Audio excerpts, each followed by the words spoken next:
again today, and Luke, hello, my husband. Basically today I didn't want to just keep talking about things that, I think of and my interests and stuff. Thought we'd line it up a bit and just read some of my dreams to you. Me and Luke have been going back through some of my old dreams and we've been finding it very, very fun. So I kind of hoped that maybe you guys would enjoy it too. There are so many. This is the app. Emily wakes up in the morning and writes down whatever she can remember or think of. Yep, and this is just one phone. I had, my last phone had all of the ones saved on there as well, but they're now on the computer. So if you guys like this, first of all, please give it a like so that I know that you liked it. And second of all, please let me know if you want to see more of these. If you didn't like it, please write a comment to say, didn't really enjoy this one as much, and then tell me what you'd like to see. There's enough content for a million 20 years. Episodes of this. Yeah, we've got a lot. I've got a lot of dreams written down. So yeah, we'll start going through those. You dream every day, ish. Pretty much. You write them down most days that you can. This was today, November 22nd. I was staying in a tiny hut.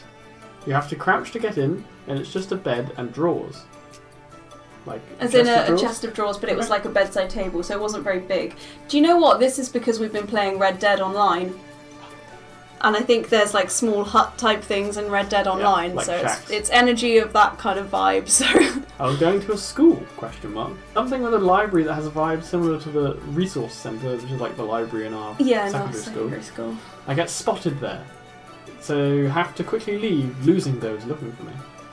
Something, paper with important information on, and I wanted to find more. I think I'm special? This is all verbatim. There were other people's huts, bar mine, and people didn't know which was mine because they were all similar. Fair enough. That's the end of the dream. Makes sense to me, doesn't it? I mean, well, so they were looking for you. Apparently. And there were lots of little huts or shacks. Yeah, that I lived in. That looked similar, but they didn't know which one was yours because they all looked the same. Well, they all looked similar, and they didn't know which one was mine because you had the special paper. No, they just didn't know which one was mine. No, paper with important information on. And you wanted to find the important paper. I don't know. I don't remember that part. I remember locations a lot better than individual events in my dreams. It's true. I remember like the vibe and the sort of feeling of locations. Again, I might, if you guys are similar to me, that you dream a lot, let me know. But also, Luke doesn't dream as much. You're like me and you dream now and then, but you don't really remember it, apart from a few times. I can count on like 2 hands the amount of dreams I actually remember to this day, whereas this is not. I don't religiously write them down. But I don't remember them in the mornings. Like I don't remember. I wouldn't remember these unless I had written them down. Yeah. Also today, you had a dream from an altar. Yeah, Ashley's dream. Yeah. I'll read you just what the words say. Mm-hmm. I think Ash dreamt something about a big stuffy, but it was alive, and it was pale pink and white, and Nick was there. Mm-hmm. That's all I got. Yep. What it says. So the reason for that is, me and Ashley, as you guys probably know, our communication of memories isn't quite that clear. So I get sort of vibes and energy from her and sort of like maybe bullet points. So those were the bullet points that I got. Nick was in it. And, so, which is a comfort for her because she knows him and, feels cared for. And there was a big stuffed toy that was alive and she was friends with, and it was soft. These are recent, you've got a good memory of them. Here's another quick, short one from the 14th. That's over a week. I had loads of little snakes. Too many. Oh god, yeah. And this was stressful. And I was carrying them and then put them down on a park bench to go do something, and then had to pull them out of a drain. It was spooky. Because they slithered down like the leg of the bench. Yeah. And there was like just a normal grated drain, and they started like going down in between the grates. So you had to grab them and pull them out. Then it ends. Then the tank wasn't really big enough for them. Yeah, that was kind of more of a reflection. Like, I had a tank that I was going to use for them, but it wasn't really big enough for the amount of snakes I had in my dream. It wasn't a problem in the dream, but I think that was more of a self-reflection. That the container I was going to put them in was not big enough for them, but it was a dream, so it's all good. So hopefully, you're alright. A more lucid one. You figured out it was a dream. Apparently. On the 17th of November. I was brushing my teeth, then went to floss. God, this one. Okay, trigger warning. If you don't like descriptions of teeth stuff or blood, don't listen for the next couple of minutes. Going wrong. Skip forward. I don't know, about 30 seconds. I can get through it. My teeth started coming out one by one, and I was cleaning fragments and gumph out of my gums. Blood everywhere. It didn't hurt though. It was a mess and looked really bad when Mum walked in. She's in shock and doesn't know what to do. Yep. I reassure her it doesn't hurt and start humming Woman, song by Doja Cat, to show I'm okay. I'm like, it's not all my teeth, and it's probably a dream, and don't touch my teeth with my tongue till I wake up. And I'm like, yep, it was a dream. Yeah, so I remember waking up and being like, yep, it was a dream, and being comforted. Spectacular. But also in the dream, like I said, it didn't hurt at all, so I wasn't really too worried. Yeah, nasty. But I was just like... I'd be so upset with a dream like that. I'm not going to mention it. To my mum, for some reason, to convince her that I was fine. As you do. I'm fine, darling. I'm convinced. I'll do a couple more recent ones. Okay. 13th of November. Me and Luke were helping save a shark, while other sea animals were being saved too. A lot of animal dreams. I was convinced the shark wouldn't make it, as his mouth was turning blue. Yeah, that was sad. Eventually he was taken to a tank in an aquarium, a smallish, solitary one, to recover. And he did. When he moved finally, we were all so happy. He swam towards us, right? Mm-hmm. And through the glass I could see all his teeth and got spooked, so stepped back. Yeah. I remember this very clearly. I mean, it's fairly recent, but he wasn't a big shark. He was only about like this big. And the tank was only, like, not much bigger, but it was only one while he was recovering, and then he was going to be probably let back free again. But yeah, I remember being really sad because I was like, I love sharks, and his mouth's turning blue, which means he's like losing oxygen, so he's probably going to die. That's awful. But then he didn't. Because we were all stood there, sort of like us and the conservationists, in this sort of dim room with all these tanks around the edge, sort of waiting for him to make a sign that he was okay. And then suddenly we saw him swimming, and we were like, yeah. Did they look like? I don't see people very much in my dreams, so I couldn't remember what they looked like. But yeah, there were people there, and then when we saw him swimming around, they were like, look, he's moving. We all turned around and we were like, yeah, he's alive. We're gonna do one more recent one, because this one is the one that I read the other day that made us basically want to do this. Okay. 12th of November, I found it. Luke had a plan on how he wanted to leave his job. Oh god, this one. We were in his film. Now, his job in my dream was... Dog groomer. Dog groomer. So the plan was to leave the dog grooming job. Just to clarify. He had been working for less than minimum wage, and every dog groom didn't get him much. He went back to the shop and told his colleagues to leave. I ate a toasted tea cake whole. It was like a sort of a power move. He was like, alright everybody, you might want to leave now. As if to say, like, something bad's gonna happen, so you'd better leave unless you want to, be involved, kind of thing. And I was just like, yeah! Just, like, ate one of their toasted tea cakes. It was supposed to be, like, again, a power move to be like, yeah. Because I was going along with it because it seemed quite fun. And also I'm very slightly lucid and knew it was just, like, didn't really matter. But, yeah. The plan was for them to leave. But his two friends who were helping him with a different plan were there. He has to get everyone to leave so he can go and make a big mess, and the story can begin. For this film, I then become his dog. Yeah, I became a dog. Into a dog. Yeah. Not before letting his colleague know I'm confused too. She's pissed to be told to leave, like he's trying to fire her. He's supposed to make lots of fun mess, and the story will get more animated, less real. Occasionally when he gestured, his hand looked like clay animation and exaggerated, kind of creepy. Yeah. So do you know the Paolo Nutini Pencil Full of Lead? That's a really specific reference. Music video of what I mean, like when you would throw your arm and it would just get longer and stuff like that. So yeah, it was a bit weird. It started getting a bit weird, but there's an addendum. Yeah. As I wake up, people with his condition cut legs of animals to keep them with them and other things, but doesn't realise it's bad. What? Is this another dream? No, it was as I was waking up, for some reason, I realised that was a fact of that world. That people used to cut legs of animals off just to keep the pets with them, so they couldn't, get away and stuff.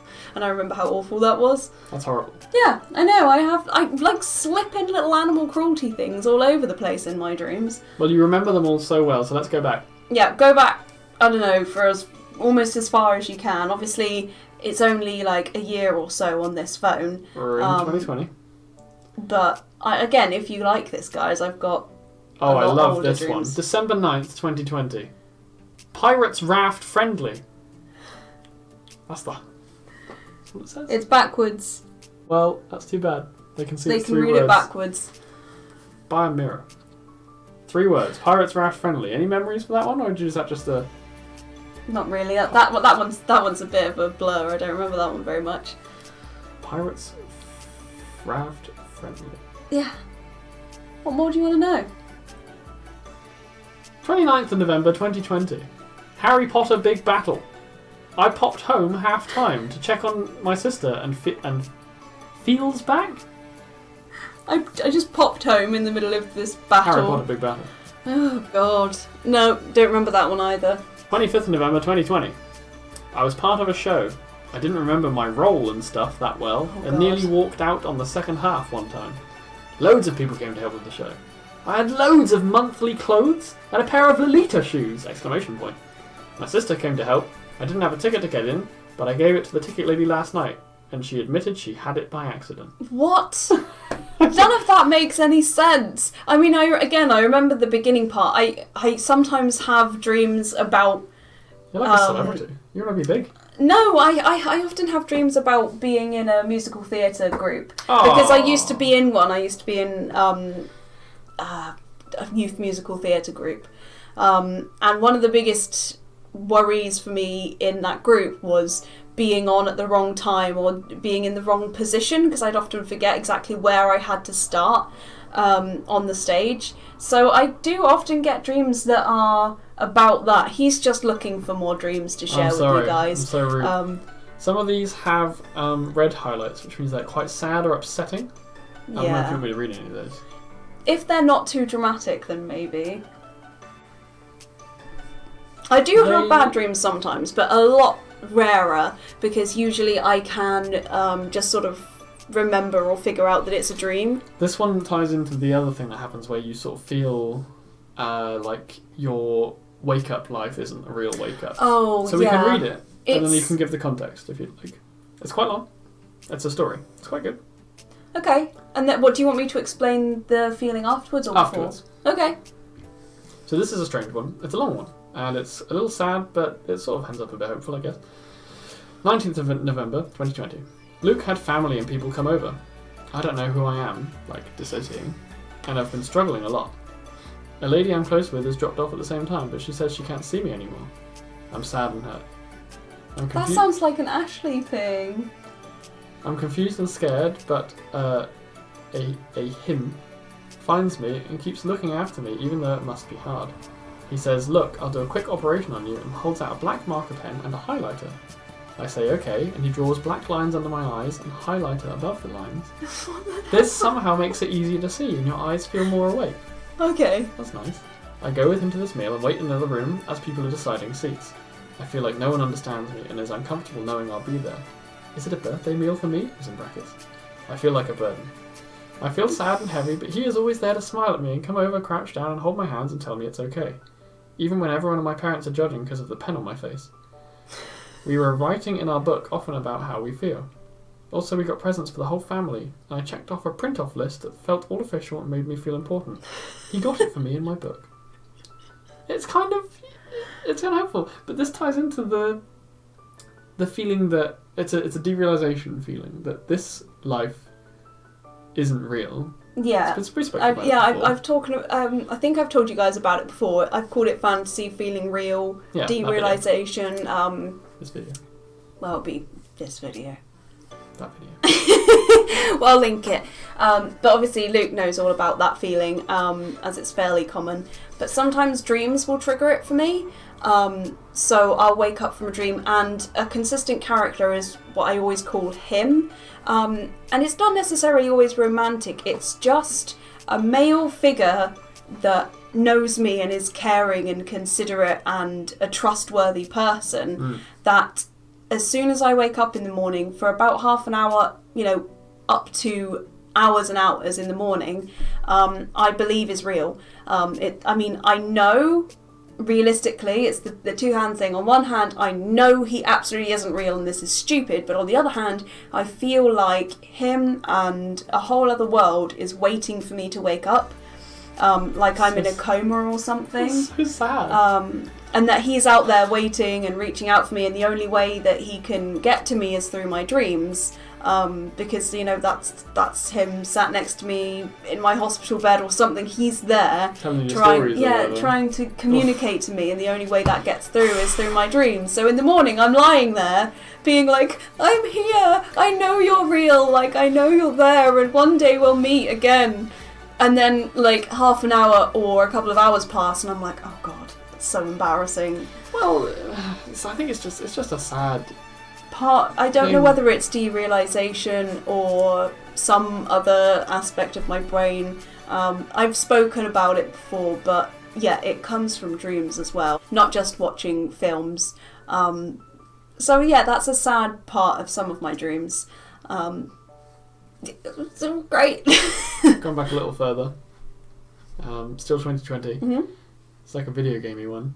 Me, Luke, and Nick, and all the boys and friends were in a massive real-life Gmod map. That's Gary's mod. The video game. It's a video game, yep. In the cafeteria, Nick was showing us that this stuff floated on freezing water, then put slices of fruit on, tastes super nice. Okay. Sort of get what they're saying. Right. I couldn't get the hang of getting the water super cold in the microwave, though.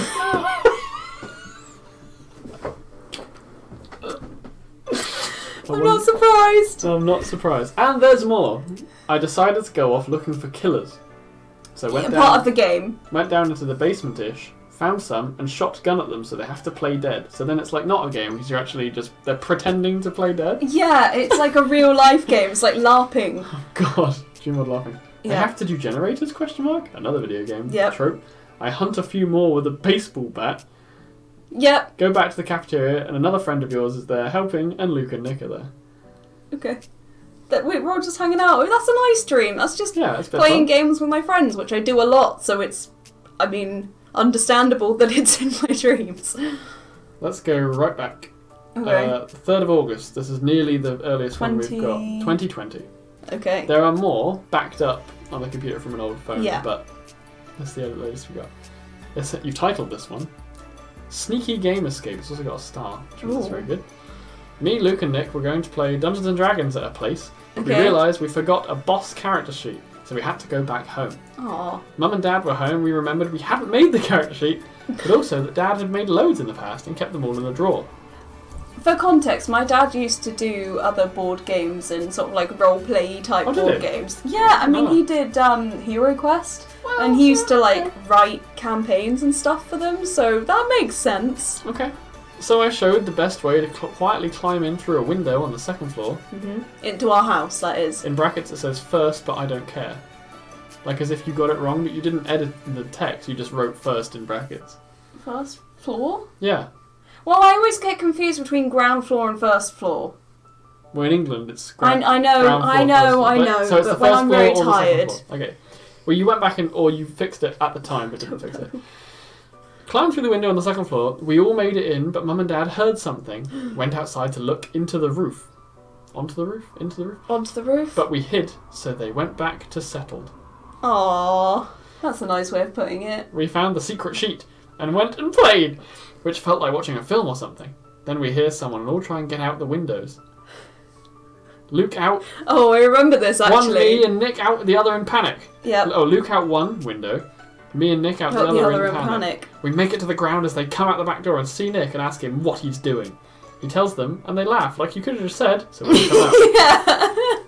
So some unknown assailants arrived and terrified you. It feels like it's so childish, doesn't it? Like childish fun. Yeah. I remember this though because I remember being really nervous that my parents were going to catch me and Luke and Nick trying to break out. Yeah, it's my parents. We were trying to break in to steal my dad's old character sheets. But you'd made it out, and we made it out, and then they were like, Nick, what the hell are you doing in the garden? And Nick was just like, oh, we were trying to get your character sheets. And they were just like, you could have just told us and come in instead of climbing onto the roof into the windows. The last line says, they ask us not to do that again. Yeah. But they're fine. See, it's just a fun, playful dream. So spectacular. We'll probably do maybe one more. Okay, we'll do the oldest one we've got. Okay. 30th of July, 2020. Me and Luke car. Luke's driving in the dark, and suddenly there are people in the road. Me and him are shaken as we dodge them. Then there's another group of people in the road, and it's weird. Then there are two girls, and we hit one. Oh no. We pull over, and her friend is pissed, despite the fact that they were the ones in the road. Anyway, we park. And in a few moments, it's like weeks passed, and she has a court paper in her hand. Yep. Okay. We only have to pay 20% of what? I don't know. Okay. It clearly made sense at the time. We only have to pay 20% because we're not in the wrong, but she got hurt. So we give over a ribbon as part of it. I don't know why. That was all the words that are on the page. Yeah, sometimes as I'm writing the dreams, I realise how weird my dreams were and write things like, I don't know why, or sometimes if I don't remember things, I put something. Something important paper or something big man. Yeah, I try and summarise things if I don't fully remember. But yeah, I hope you guys found that a bit fun. Me and Luke do. Great, it's so entertaining to come back and be like, oh, so what was your dream this morning? And yeah. I can get into quite detail as well. It's like a full epic tale sometimes. But yeah, please do like so that I know that this was fun for you if you enjoy it. And if not, put in the comments what things you'd like to see instead. Or if you just didn't really enjoy it that much. Or any, if you'd like him to slow down or anything, just I'm too fast. Put your comments down. But thank you so much for watching. Thank you so much. We've learned that Emily dreams all the time. And, I mean, so does the rest of the myriad now and then, but mostly it's you. Or it seems mostly to be it's you. me, but some of the others do dream, for sure. Like you heard Ashley's dream there. Yeah. I know Autumn's dreamed fairly recently. Lucy's dreamed. Pepper's dreamed. Definitely. But yeah. Yeah. I really hope you enjoyed it. If you want more, yeah, please like part 2. So that I know if you want more. We can do so many more if you're really into it. But yeah, I really hope you enjoyed it. And I really hope you guys have an awesome day. Thank you so much for watching, and we will see you next time. Next time. Bye bye. See ya.